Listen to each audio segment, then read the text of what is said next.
خدا نماز قضا را میبخشد اگر پشیمان باشی از نخواندن نه. نماز قضا هیچگاه بخشیده نمیشود برادر عزیز. شما وقتی که نمازهاتون قضا میشود حتما کفارتش ادا کردن شاید.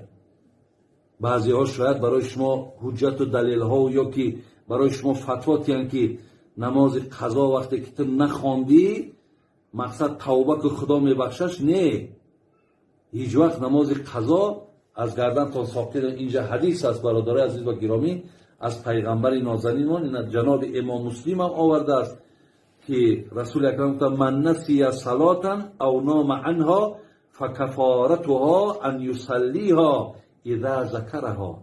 پیغمبر گرامی گفتن هرگاهی که شما فراموش کردین نماز نخواندین، ببین او نام یا خواب ده زدین و نماز ای شما قضا شید، میگه همین حالت چیکار کرد؟ فکفارتها، کفارتش چیه؟ جبران همون چیه؟ ان یصلیها اذا ذکرها. هرگاه بیادت آمد برادری عزیز در حال میگه کفارت شمی که تو نماز ادا کن. نمیگه که مقصد بخشیده میشه توبه کن.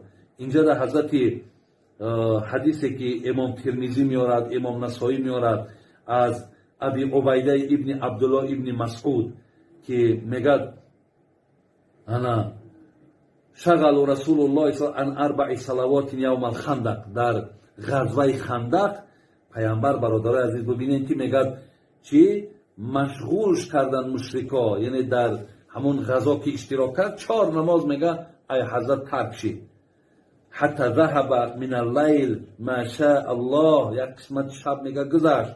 فامر بلالا، حضرت بلال را چی گفت؟ فاذن ثم اقام، بگو اذان بگو اكو نمازایی را که ترک کردیم مقصد ای نماز پیشین این طرف خواندن بگیریم.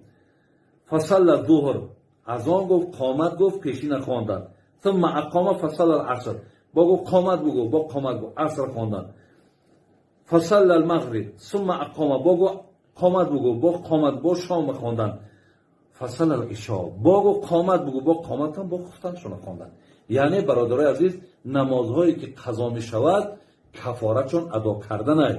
از گردن شما این نمازها هیچگاه ساقط نمی شود.